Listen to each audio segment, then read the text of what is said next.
Hello students, आज के chapter carbon and its compound को कंटिन्यू करते हुए मैं कार्बन की कुछ स्पेशलिटी को, कुछ विशेषताओं को डिस्कस करूंगा। और ये विशेषताएं कार्बन के लिए कुछ ऐसा बनाती हैं, कार्बन के लिए कुछ ऐसा करती हैं कि यह आपको कार्बन के बहुत सारे कंपाउंड को डिस्टिंग्विश करता है, बहुत सारे कंपाउंड को फॉर्म करता है, बहुत सारे कंपाउंड को इनकम्पास करता है, अपने में समाहित करता है। जैसे इसकी एक प्रॉपर्टी होती है कार्बन एंड कंपाउंड की, कैटिनेशन।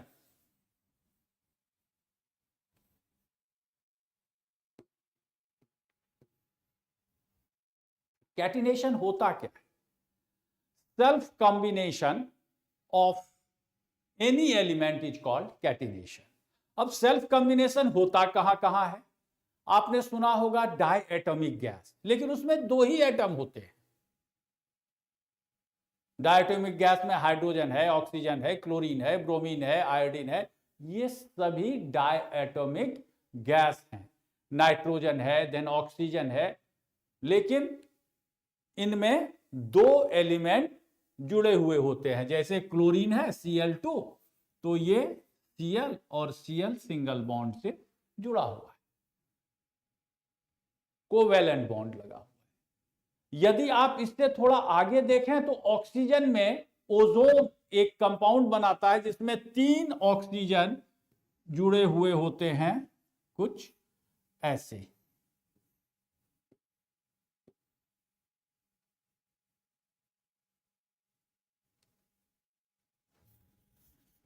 कुछ ऐसे ऑक्सीजन के वैलेंस इलेक्ट्रॉन 6 होते हैं, तो एक शेयरिंग यहां पर हो गई, 7वां इलेक्ट्रॉन इसको शेयर किया और 8वां इसे शेयर किया, तो ये ऑक्सीजन का ये हो गया। और यदि ऑक्सीजन डाइवैलेंट बनाएगा तो यहां पर डबल बॉन्ड लगेगा। तो ये ऑक्सीजन और ओजोन, ये भी दो एटम को ज्वाइन करते हैं।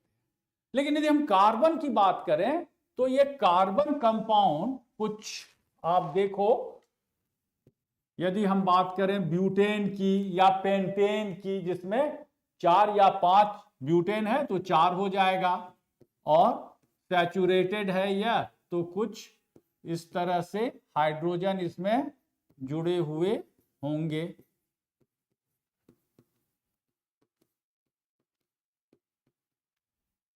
तो ये 4 कार्बन के साथ जितने हाइड्रोजन रिक्विजिट हैं, जितने की जरूरत है, जितने की आवश्यकता है, यदि ये जुड़े हुए होते हैं तो इसे कैटिनेशन कहते हैं। और यह कैटिनेशन कार्बन में दिखाया जाता है, जिसमें कि 60 कार्बन तक को हमें पता है कि इसमें 60 कार्बन इन ए चेन जुड़े हुए हैं। तो आप समझ लो कि इसकी कितनी वर्सटाइल नेचर है, कितना ये लॉन्ग स्ट्रक्चर बनाता है, कितना ज्यादा यह कार्बन को इंक्लोज करके, बाउंड करके यह रखता है। इसके अलावा कार्बन टेट्रावैलेंट, 4 वैलेंसी होती है, जिसके कारण से इसमें 4 मोनोवैलेंट कंपाउंड एलिमेंट जुड़ सकते हैं। ये टेट्रावैलेंट है।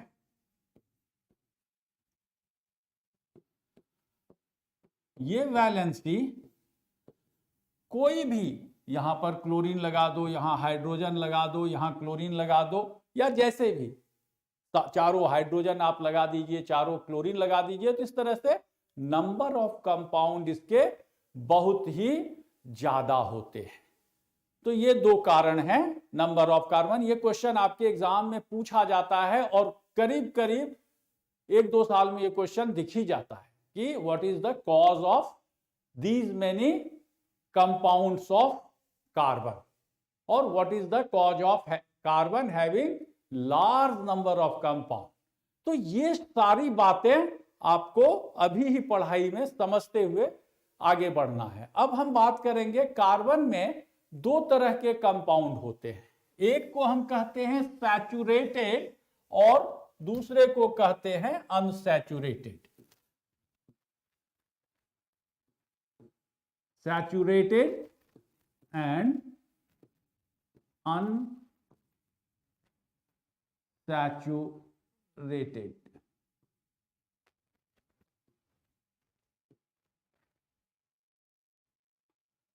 सैचुरेटेड कार्बन कंपाउंड का क्या मतलब होता है, अनसैचुरेटेड का क्या मतलब होता है? इसमें आप ये देखो कि कार्बन एक बहुत ही फ्रेंडली एटम है। जैसे आपने देखा होगा कुछ बच्चों के नेचर, कुछ लोगों के नेचर कि सभी से वह फ्रेंडशिप करता है। इसी तरह से कार्बन करीब करीब सभी एलिमेंट से कंपाउंड बनाने की कोशिश करता है और बहुत सारे कंपाउंड इसके बनते ही हैं। इसमें कुछ सैचुरेटेड जो होते हैं, सैचुरेटेड का कहने का मतलब है कि वैसा स्ट्रक्चर, चाहे चेन हो, चाहे ब्रांच्ड हो, चाहे रिंग स्ट्रक्चर में हो, वह रिंग स्ट्रक्चर में भी सैचुरेटेड होता है। साइक्लोहेक्सेन, साइक्लोहेक्सेन में 6 कार्बन, क्योंकि एन हो गया तो यह सैचुरेटेड होगा। ये सब बातें हम आगे और भी आपको बताएंगे। तो यहां सैचुरेटेड का मतलब है कार्बन का चेन फुल होना चाहिए। अब कार्बन के चेन फुल होने का मतलब है सिंगल बॉन्ड बनाना। सिंगल बॉन्ड बनाने का मतलब है जैसे हम बात करते हैं 3 कार्बन का, तो 3 कार्बन वाले जिसमें 3 कार्बन ज्वाइंट हैं उसे हम प्रॉप देंगे, प्रीफिक्स प्रॉप के नाम से कहेंगे। 4 है तो ब्यूट हो जाएगा वह। अब इसके आगे क्या प्रीफिक्स तो ब्यूट हो गया, सफिक्स क्या लगेगा ये डिसाइड करेगा उसका अगला स्टेप, उसकी अगली बॉन्डिंग। तो यहां पर कार्बन आप देखो कि सिंगल बॉन्ड से जुड़ा हुआ है, यह सैचुरेटेड है। साथ ही इसमें जो हाइड्रोजन होंगे, चूंकि यह मोनोवैलेंट है, तो सभी के साथ एक एक हाइड्रोजन आप लगा दो तो आप देखेंगे कि कार्बन की जो वैलेंसी है, टेट्रावैलेंट जो यह होता है, यदि हम इसने इस तरह से इस कार्बन की नंबरिंग कर दी तो फर्स्ट कार्बन की बात हम करें तो एक वैलेंसी तो इसकी यहां से फुल हो रही है, दूसरी, तीसरी और चौथी, 4 वैलेंसी फुल हो गई। सेकंड की बात करें तो पहली इस कार्बन से, दूसरी, तीसरी और चौथी। तीसरे की बात करें तो पहली यहां से, दूसरी, तीसरी और चौथी। तो इस तरह से तीनों कार्बन के बॉन्ड सैचुरेट हो गए। तीनों कार्बन के बॉन्ड को सिंगल चेन से जोड़ दिया गया। तो such type of thing is called saturated. और यदि हम इसे चाहें तो और लंबा भी कर सकते हैं। ये 4 हो गया तो ब्यूटेन हो जाएगा, 5 हो गया तो पेंटेन हो जाएगा, 6 हो गया तो हेक्सेन हो जाएगा। लेकिन इस चर्चा को हम थोड़ी देर के बाद करेंगे। अभी हम चेन बना लेते हैं। अभी 5 की बात हम कर रहे थे, तो इसमें हाइड्रोजन लगा दीजिए, लास्ट वाले के साथ 3 हाइड्रोजन लगा दिया। अब आप ये देखो कि इसमें 5 कार्बन तो लगा हुआ है, सभी कार्बन स्ट्रेट चेन में जुड़े हुए हों। लेकिन यदि हम इसे चाहें कि ना जी थोड़ा सा अलग से स्ट्रक्चर हमें दिखना चाहिए, तो हम क्या करेंगे, कैसे दिखाएंगे इसे? 5 हैं हमारे पास, 2 यहां बना हुआ है, थर्ड। अब थर्ड के साथ हमने 2 कार्बन लगा दिया, 4 और 5th जो कार्बन था इसके साथ हमने अटैच कर दिया। हालांकि इसके बाद हम कार्बन की नंबरिंग को भी चेंज करेंगे, लेकिन अभी वो आगे के स्टेज की बात हो जाती है। ये हमने सिर्फ कार्बन को जोड़ा है। तो यहां तो 1 हाइड्रोजन जुड़ेगा और इस वाले में 3 हाइड्रोजन ये जुड़ेंगे। कहने का मतलब सैचुरेटेड है तो सभी एंड इसके सिंगल बॉन्ड से जुड़े हुए होने चाहिए। अब यदि हम चाहें इस वाले को यहां भी लगा सकते हैं, लेकिन उससे बहुत अंतर नहीं रहेगा, क्योंकि इसी कार्बन में चाहे यहां लगाएं, चाहे यहां लगाएं, चाहे यहां लगाएं, कार्बन की ब्रांचिंग हो रही है। इसे हटा करके हम यहां दे सकते हैं, इसे हटा करके हम यहां दे सकते हैं। तो इस तरह से मल्टीपल कार्बन के कंपाउंड आपके बन रहे हैं, लेकिन ये सभी चेन हैं और ब्रांच्ड हैं। स्ट्रेट चेन वाला वो बना था और ये ब्रांचिंग हो रही है इसकी। अब रिंग स्ट्रक्चर भी होता है, जैसे आप बोलते हो बेंजीन, और बेंजीन के ही कई सारे कंपाउंड हैं, जैसे फेनॉल हो जाए, टॉल्यूइन हो जाए, नाइट्रोजन को अटैच कर दें या OH को अटैच कर दें, इस तरह से कई सारे इसके कंपाउंड बन सकते हैं। लेकिन बेस स्ट्रक्चर यदि हम बेंजीन की बात करें तो ये एक हेक्सागोनल स्ट्रक्चर बनाता है, क्योंकि यह क्लोज्ड स्ट्रक्चर है तो ये रिंग स्ट्रक्चर बना रहा है। और सभी रिंग के यहां पर आप यदि देखोगे तो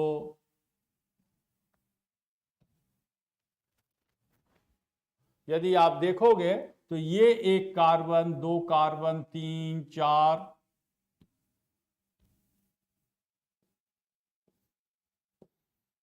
ये 6 कार्बन है। लेकिन यहां कार्बन की वैलेंसी पूरी नहीं हो रही है, सिर्फ 2 वैलेंसी इसमें है। अब 2 वैलेंसी है तो एक एक बेंजीन इज C6H6। जो मॉलिक्यूल्स होते हैं बहुत समझदार होते हैं।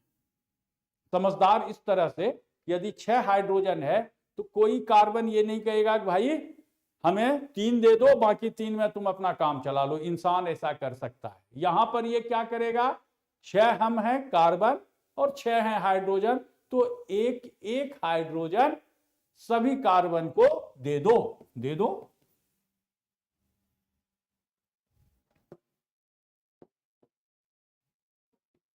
ये हाइड्रोजन दे दो, बॉन्डिंग कर दो। हाइड्रोजन दे दिया, बॉन्डिंग कर दिया, हाइड्रोजन दे दिया, बॉन्डिंग कर दिया। ये हाइड्रोजन, ये बॉन्डिंग, ये भी बॉन्डिंग और ये हाइड्रोजन। तो सभी कार्बन के साथ आपने हाइड्रोजन दे दिया और C6H6 बना दिया। लेकिन अभी भी बात पूरी नहीं हुई है। कार्बन की वैलेंसी 4 होती है, यहां 3 ही दिख रहा है। 1 2 3 3 ही वैलेंसी इसकी फुल हुई है, इसलिए यह डबल बॉन्ड बनाएगा। डबल बॉन्ड बनाएगा तो आप देखो कि डबल बॉन्ड किसके साथ बनाएगा, कार्बन कार्बन के बीच में ही हो सकता है। क्या ये सभी के साथ डबल बॉन्ड बनाएगा? क्या सारे कार्बन डबल बॉन्ड बनाएंगे? नहीं। क्यों नहीं? क्योंकि यदि सभी को डबल बॉन्ड में कर दें यदि सभी को डबल बॉन्ड में कर दें तो यहां पर आप देखें एक कार्बन है, इसके साथ बना हुआ एक वैलेंसी पूरी, दूसरी वैलेंसी पूरी, तीसरी और चौथी हो गई पूरी। लेकिन यहां यदि डबल बॉन्ड कर दें और यहां डबल बॉन्ड कर दें तो कार्बन की वैलेंसी यहां पर 5 दिखने लगेगी, जो कि होता नहीं है। फिर क्या होगा कि यह अल्टरनेट डबल बॉन्ड करेगा। इसने डबल बॉन्ड किया, इसे छोड़ा, इसे डबल बॉन्ड किया, इसे छोड़ा, इसे डबल बॉन्ड किया, इसे छोड़ा। तो इस तरह से ये डबल बॉन्ड इसमें बना रहा है। लेकिन डबल बॉन्ड बनाया तो मान लो कि इस कार्बन ने इसके साथ बनाया, तो भाई इस दोनों ने क्या गलती की थी, ये क्यों नहीं बनाएगा, ये भी बनाएगा। तो होता क्या है कि ये डबल बॉन्ड अल्टरनेट होते रहते हैं। जैसे इन दोनों के बीच में है, अभी इन दोनों के बीच में हो जाएगा थोड़ी देर के बाद, लेकिन यहां सिंगल हो जाएगा। ये एक सेल्फ इन्फ्लिक्टेड प्रोसेस है, अपने आप ये प्रोसेस होता है। और यदि आप देखोगे तो इसके बाद कार्बन की स्ट्रक्चर की यदि हम बात करें, एज पर, सभी एज पर एक एक कार्बन है और ये डबल बॉन्ड पहले मान लो यहां था, फिर यहां, तो इसलिए बीच में एक इस तरह से राउंड कर देते हैं। इसका मतलब है डबल बॉन्ड इसका रोटेट कर रहा है। और यदि आप चाहें तो यहां पर CH लिख दें, CH लिख दें, नहीं भी लिखें तो ये अंडरस्टूड है कि ये बेंजीन रिंग है। लेकिन बेंजीन रिंग में ये साइक्लिक कंपाउंड है, रिंग स्ट्रक्चर दिखाता है, और साथ में इसे हम एरोमेटिक हाइड्रोकार्बन भी कहते हैं। हाइड्रोकार्बन क्यों? क्योंकि कार्बन और hydrogen are the 2 element which constitute this compound, इसलिए यह हाइड्रोकार्बन है। अब हाइड्रोकार्बन हो गया, एरोमेटिक हो गया, रिंग कंपाउंड हो गया, ये सारी बेंजीन की सुपर स्पेशलिटी हो गई। तो हम अभी बात कर रहे थे चेन स्ट्रक्चर, ब्रांच स्ट्रक्चर और रिंग स्ट्रक्चर की। साथ ही हमने बताया कि ये कार्बन्स जो होते हैं ये बड़े फ्रेंडली एलिमेंट हैं, ये बहुत ही दोस्ताना रुख रखते हैं बाकी एलिमेंट के साथ, ये तुरंत ही बॉन्डिंग कर लेते हैं और बॉन्डिंग करके कई सारे कंपाउंड बना लेते हैं। अब हम बात करेंगे एक और भी बहुत ही इंटरेस्टिंग टॉपिक की। दरअसल होता क्या है कि बहुत सारे कंपाउंड बन गए, लेकिन उन कंपाउंड की स्टडी करने के लिए यदि आप देखो तो उनकी प्रॉपर्टी में कहीं ना कहीं सिमिलरिटी होती है। जैसे आप देखो टीचिंग क्लास या टीचर और टॉट का रिलेशन, जो छात्र हैं और जो पढ़ाने वाले रिलेशन है, मोर और लेस थोड़ा बहुत यदि आप परटर्ब्ड स्टेज को छोड़ दो, थोड़ा बहुत यदि एडल्टरेशन को छोड़ दो, थोड़ा बहुत मॉडिफिकेशन को हटा दो, तो ये बहुत ही एक पवित्र रिश्ता है पढ़ाने का। सारे छात्र और सारे शिष्य में वह रिलेशन रहता है। यहां पर भी यदि हम कार्बन की बात करें तो कार्बन के कुछ कंपाउंड एक साथ बिहेव करते हैं, तो उनको हम लोगों ने क्लब कर दिया एक साथ, और उस क्लबिंग से फायदा यह हुआ कि आपने एक के बारे में पढ़ा, दूसरे की प्रॉपर्टी आपको मोर और लेस वैसी ही मिल गई। तो हम इस तरह के क्लासिफिकेशन को एक सीरीज में डिफाइन करते हैं जिसे हम होमोलोगस सीरीज कहते हैं, जिसकी मोस्टली केमिकल प्रॉपर्टी सिमिलर होती है, फिजिकल प्रॉपर्टी में कुछ वेरिएशन होता है। तो हम बात करेंगे अब होमोलोगस सीरीज की।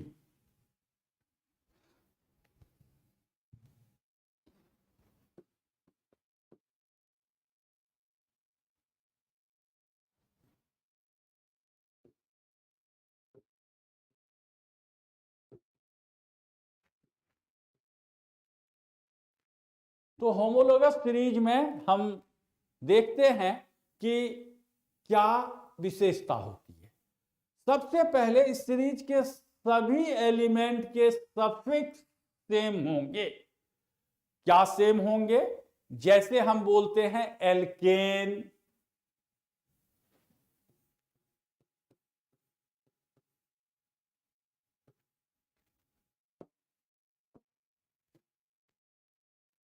ये जो ANE है, that shows that all the elements of this group, this series will be saturated hydrocarbon. और हाइड्रोकार्बन की बात करते हैं तो जैसा अभी मैंने बताया, इसमें कार्बन और हाइड्रोजन दो ही एलिमेंट मोस्टली पाए जाएंगे, ज्यादा संख्या में कार्बन और हाइड्रोजन रहेंगे। तो हाइड्रोकार्बन की यदि हम बात करते हैं तो सबसे पहले हमने बात की एल्केन की, जो सैचुरेटेड है, ये सैचुरेटेड है।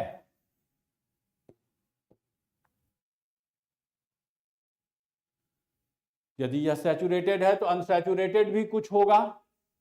तो अनसैचुरेटेड की बात हम जब कर रहे थे वहां पर एग्जाम्पल भी हमारा दे देना काम था, तो चलो उस समय नहीं दिया एग्जाम्पल, अभी दे देते हैं।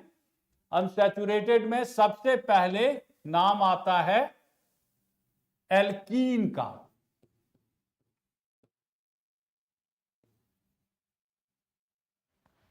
और दूसरा नाम है एल्काइन का। काइन। क्या होता है एल्कीन और क्या होता है एल्काइन? यदि हम एल्कीन बोलते हैं तो एल्कीन का मतलब यह है कि कार्बन कार्बन डबल बॉन्ड से जुड़ा हुआ होगा, और जब कार्बन कार्बन डबल बॉन्ड से जुड़ा हुआ है तो यहां पर तो सैचुरेटेड था और सिंगल बॉन्ड कार्बन के बीच में होता है। पहला एलिमेंट यहां मीथेन से शुरू होता है, मिथ, दूसरा eth, prop, but, pent, hex, hept. इस तरह से इसके नाम, और नॉन, डिक। तो इस तरह से नाम चलता है। अब मान लें कि 10 कार्बन यदि हैं तो डिकेन हो जाएगा, यह 9 है तो नोनेन हो जाएगा। लेकिन एक भी यदि है तो यह मीथेन है। मान लें सैचुरेटेड की एल्केन वाले की हम बात कर रहे हैं, इसको एक बार और हम अरेंज कर लें।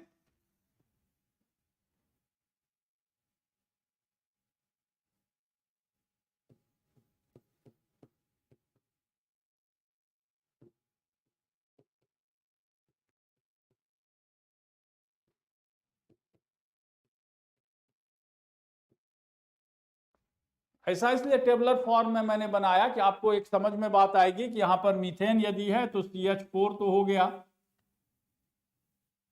ये सभी एक होमोलोगस सीरीज को शो करेंगे, तो होमोलोगस सीरीज एक को शो कर रहे हैं तो CH4 हो गया है।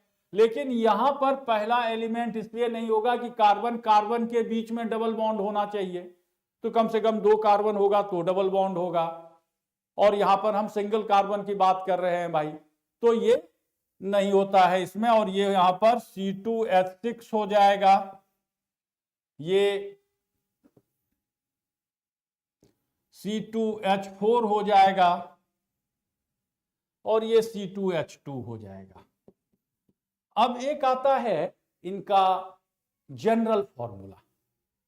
तो जनरल फॉर्मूले में आप देखेंगे कि कार्बन की संख्या देते जाए, हाइड्रोजन की संख्या निकलते जाएगी, वो मैं जनरल फॉर्मूला लिख देता हूं। कैसे जनरल फॉर्मूला? जैसे इसका जनरल फॉर्मूला है CN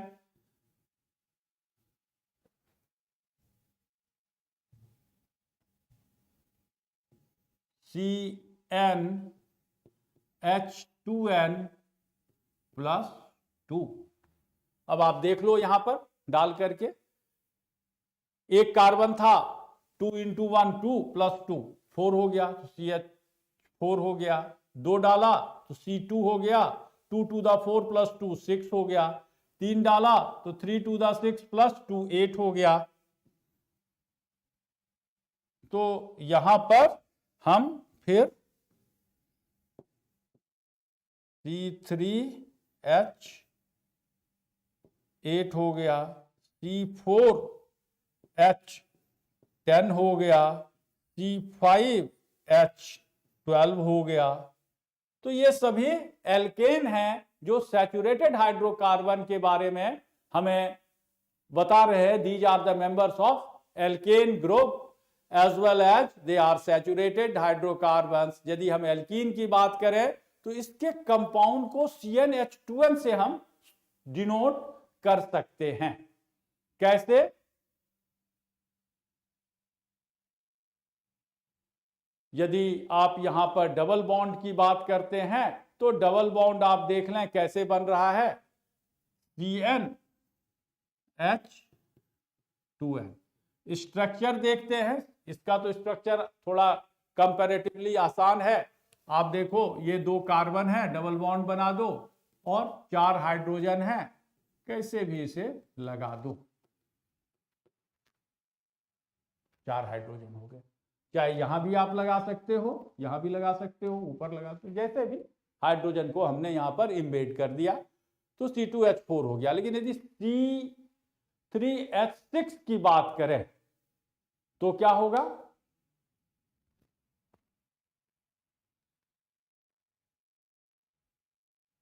ये 3 कार्बन आप बना दीजिए, पहले 3 कार्बन बन गया। अब एक को तो आपको सैचुरेट रखना है तो CH3 हो गया। अब एक हाइड्रोजन यहां लगा दीजिए और इन दोनों के बीच में डबल बॉन्ड, इसके बीच में सिंगल बॉन्ड कर दीजिए। फिर क्या होगा? यदि यहां पर डबल बॉन्ड हो गया है तो इसके 2 हैंड्स, 2 वैलेंसी सेटिस्फाइड हो गई है। अब 2 हाइड्रोजन यहां लगा दो तो क्या हो रहा है? 3 + 1 4 6। अब सभी कार्बन के हम वैलेंसी की बात करते हैं, 1 2 3 4 ओवर, 1 2 3 4 ओवर, 1 2 3 एंड 4 ओवर। तो ये हो गया आपको प्रोपीन इसे कहेंगे। ये जो ENE कंपोनेंट है ये इसके सफिक्स में लग जाएगा तो प्रोपीन हो जाएगा, क्योंकि 3 है इसलिए प्रोपीन हो जाएगा यह C3H6। इसी तरह से C4H8 हो जाएगा, C5H10 हो जाएगा और C6H12 हो जाएगा। ये कंपाउंड ऐसे बनेंगे। यदि हम बात करें फिर एल्काइन की, तो C2H2 तो एक पहला कंपाउंड लिखा हुआ है जिसे कि आप इथाइन भी कहते हैं। अब ये इथाइन है तो प्रोपाइन भी बनेगा। तो इसके जनरल फॉर्मूला की बात करें तो ये होता है CnH2n -2, 2 लगाया 2 to the 4 -2, then C3 3 to the 6 -2। ठीक है, तो ये कंपाउंड ऐसे बन रहे हैं। इसके स्ट्रक्चर की यदि हम बात करें, इसके स्ट्रक्चर की, तो C3 है तो 3 कार्बन बना दें, 3 हाइड्रोजन पहले ने ले लिया। अब कितना बचा है, 1 हाइड्रोजन बचा हुआ है, तो ट्रिपल बॉन्ड करें इसके बीच में, इसके बीच में सिंगल बॉन्ड, और ये एक H के बीच में भी बॉन्डिंग कर दें। तो ये जो कंपाउंड बन रहा है आपका, ये बन गया आपका प्रोपाइन।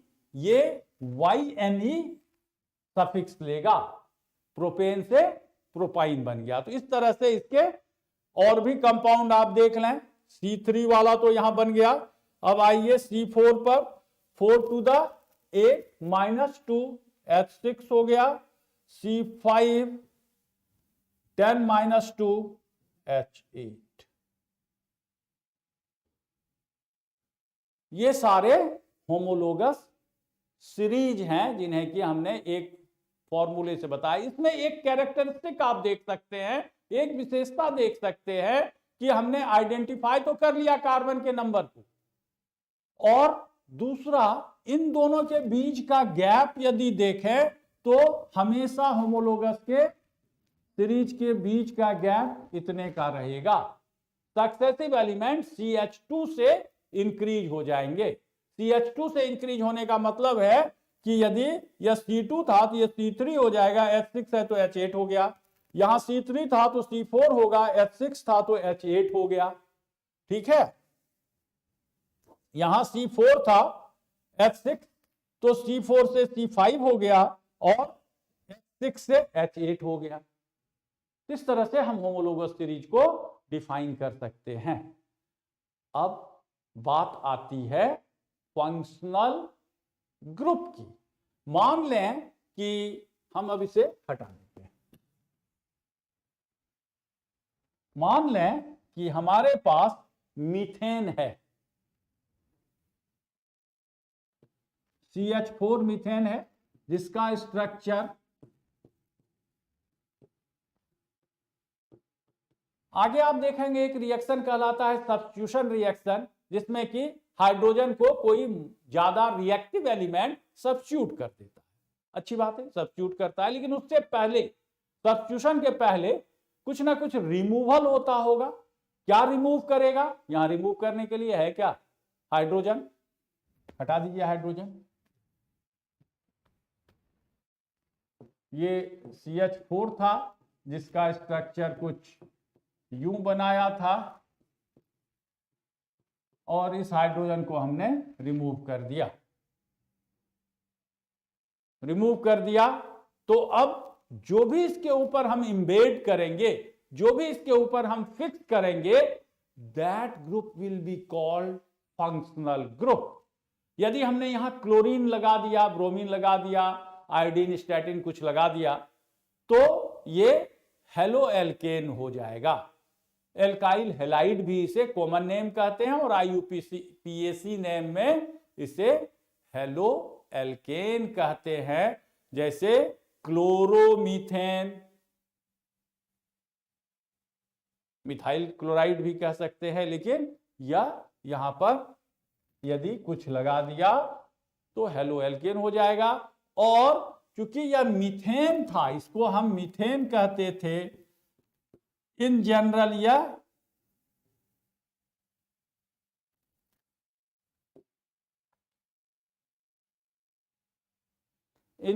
क्या कहलाएगा? एल्केन कहलाएगा।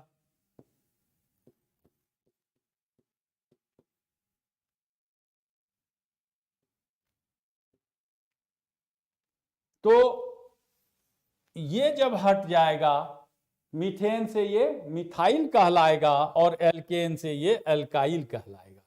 तो यहां पर जब ये कंपाउंड बना आपका, दिस इज मिथाइल। और इस रेडिकल को, ये जो रेडिकल है, एल्काइल रेडिकल कहते हैं, एल्काइल रेडिकल। अब इस रेडिकल में हमें फंक्शनल ग्रुप देना है, जो यहां पर हमने X लगाया, X is for halogen. Alcohol के लिए हम लगा सकते हैं इसे। एल्कोहल में ऑक्सीजन का डबल बॉन्ड, हाइड्रोजन से एक, कार्बन से एक, OH लग गया, तो ये एल्कोहल हो जाएगा। और एल्कोहल वाले ग्रुप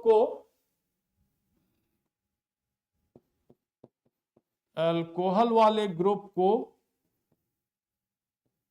लास्ट में OL कर लगा देते हैं। जैसे ये जो हमने बनाया है, ये बन जाएगा मिथेनॉल, उसी तरह से इथेनॉल, प्रोपेनॉल, OL लास्ट में लग जाएगा।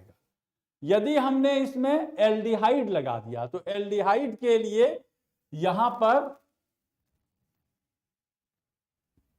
एल्डिहाइड के लिए क्या होगा? C डबल बॉन्ड O और H, ये C डबल बॉन्ड O और H। अब यहां पर देखिए, ये तो एल्काइल ग्रुप था, लेकिन एक C लग गया तो कार्बन कितने हो गए? 2 हो गए।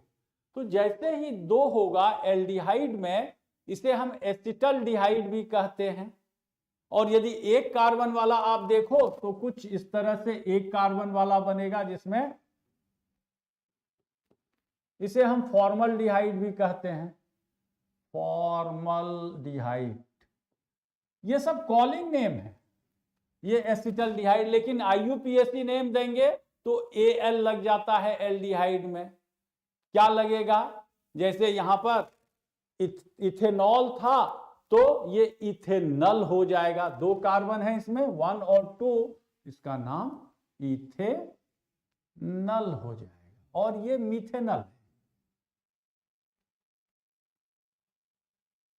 जैसे आपके घर में आपके नाम चिंकू मिंकू, पप्पू डब्बू ये होते हैं, और स्कूल के नाम कुछ अलग होते हैं, यहां पर भी ये फॉर्मल्डिहाइड हो जाएगा कॉलिंग नेम, और मिथेनल जो है यह IUPAC नेम हो जाएगा। अब हम बात करते हैं कीटोन की। कीटोन में फंक्शनल ग्रुप कुछ ऐसा रहता है, C डबल बॉन्ड O और 2 कार्बन ऐसे जुड़े होते हैं। तो कीटोन की यदि हम बात करते हैं, तो कीटोन में क्या होगा? 2 रेडिकल जुड़ेंगे, एक रेडिकल यहां, एक रेडिकल यहां। R और R' इसलिए दिया कि दोनों अलग भी हो सकते हैं, एक भी हो सकते हैं। कैसे? यदि हमने CH3 लिया, C डबल बॉन्ड O लिया, CH3 लिया, तो ये कॉलिंग नेम की मैं बात कर रहा हूं। मिथाइल है, 2 है तो डाइमिथाइल हो जाएगा, और इसे कीटोन कहेंगे। तो कहने का मतलब डाइमिथाइल कीटोन हो गया। IUPAC नेम पर आइए, कितने कार्बन हैं? 3 हो गए कार्बन, बीच वाला भी कार्बन काउंट हो रहा है, और 2 मिथाइल के साथ हैं, एक लेफ्ट एक राइट, 3 हो गए। तो इसे हम क्या कहेंगे? प्रोपेनोन। और इसमें हमें 3 से ही काउंटिंग शुरू करनी होगी। तो इस तरह से हम फंक्शनल ग्रुप को अटैच कर सकते हैं। एक और ग्रुप है जिसे कार्बोक्सिलिक ग्रुप कहते हैं, ये ऑर्गेनिक एसिड भी कहलाते हैं। तो ऑर्गेनिक एसिड और वीक एसिड, अब वीक एसिड के लिए आप देखो क्या ग्रुप लगाते हो, C डबल बॉन्ड O, और कहने का मतलब ये अल्कोहल का ग्रुप था और ये कीटोन का ग्रुप था, इन दोनों को मिला दिया। तो इस तरह से इसके भी यदि यहां पर H लगा दिया तो ये फॉर्मिक एसिड है, CH3 लगा दिया तो ये एसिटिक एसिड है। तो हम कार्बनिक कंपाउंड को, ऑर्गेनिक कंपाउंड को इस तरह से क्लासिफाई कर सकते हैं डिफरेंट ग्रुप में। होमोलोगस सीरीज की यदि हमारी जानकारी है तो हम इसे एक कंपाउंड के स्टडी के बाद बाकी कंपाउंड के स्टडी को इलेबोरेट कर सकते हैं, उसी में इनक्लोज कर सकते हैं और उसी से हम समझ सकते हैं। तो मुझे उम्मीद है कि यहां तक कार्बन एंड कंपाउंड के चैप्टर को आपने अच्छे से समझा होगा। इन बॉक्स में आप अपने डाउट दे सकते हैं, क्योंकि आउट ऑफ 17 व्यूअर अभी तक मुझे कोई भी क्वेरी नहीं मिली है, लेकिन हमें यदि ये क्वेरी मिलती है तो हम इसका तुरंत रिस्पांस देंगे। कल की क्लास शायद ऑर्गेनिक कंपाउंड के लिए आपको प्रिपरेशन का हम टाइम देते हुए, फरवरी में आपके एग्जाम भी हैं तो हार्डली 1 मंथ लेफ्ट, बड़ी तेजी से तैयारी करनी है, जिसमें कि मेरा टारगेट यह है कि बाय 31 दिसंबर आपको हम कुछ question paper with solution, model question paper provide कराएं और उसके बेसिस पर हम आपको अच्छे रिजल्ट के लिए तैयार करें। Thank you.